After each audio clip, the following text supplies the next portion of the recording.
reaction about 5 weeks ago when I read a damning memo threatening to kick me out of school. 5 weeks leading into this particular day had been rock hard. My parents plunged into a financial crisis, and in fact, I did too, because they were my main sponsors. This meant I had to sometimes forgo meals. This meant I had to disappoint some of my greatest friends and kindest who lent me some money to alleviate my situation, but I could not afford to pay them back every time because my situation only remained the same. This meant I had to keep dodging my apartment caretaker, who was gracious enough to never kick me out of my house, but his insistent asking of when I'll pay his rent was just depressing me. How do I tell him? I don't know when I'll pay. And when I thought, this can't get any worse, I received a letter asking me to take an academic leave. In my final semester, just 2 months to be done with my undergraduate studies, after 5 years of toiling, of putting in my blood, sweat, and tears, simply because I cannot afford to pay my school fees on time. Toastmasters, have you ever been in a situation where you work so hard for so long and then it does not pay? That is how I was feeling at the moment. Sylvester Stallone in the movie Rocky Balboa says that the world is not always sunshine and rainbows. No! The world can be a mean and nasty place. It doesn't matter how tough you are. It will beat you to your knees and keep you there if you let it. But will you let it? Will you let it? No. No! So how do I stay in school?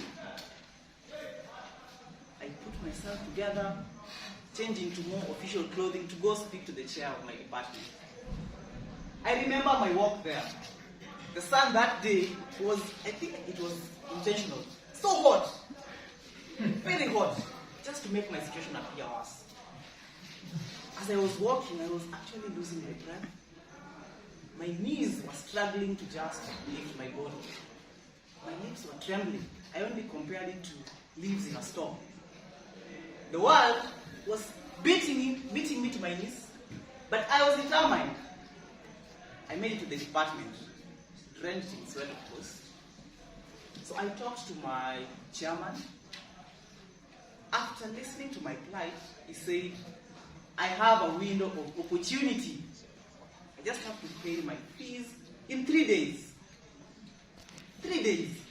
Because that is when he's submitting the final list of students who will sit for exams to the Registrar of Academic Affairs. So how does a student with no income legally raise 20,000 shillings in 3 days? So the first thing I did was to call my parents to just inform them of the situation. I knew they had no money, so I didn't want to stress them. I may also have joked to a friend that I'm going back home to be a fisherman because I'm getting kicked out of school. Moreover, and more seriously, I went into serious brainstorming. How am I going to raise 20,000 in 3 days? Day 1, nothing happens. No sign, nothing. Day 2, still optimistic. Nothing happens. Not a sign. No ideas.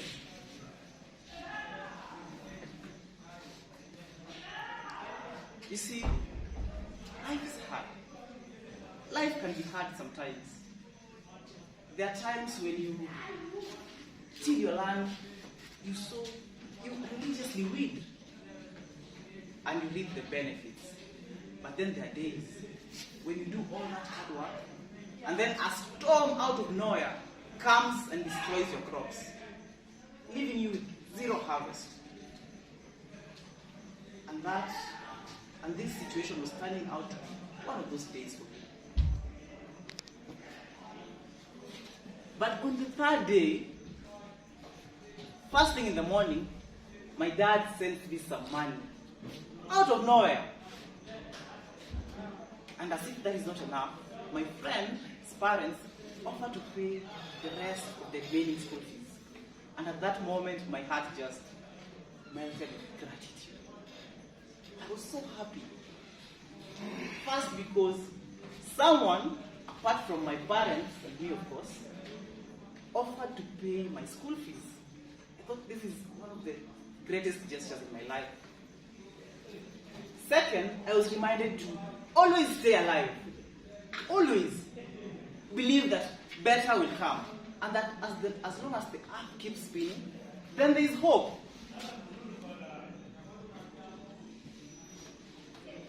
Toastmasters. I know that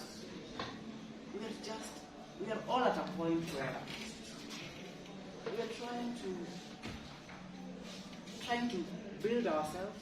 We are trying to establish ourselves so that we can contribute to our society.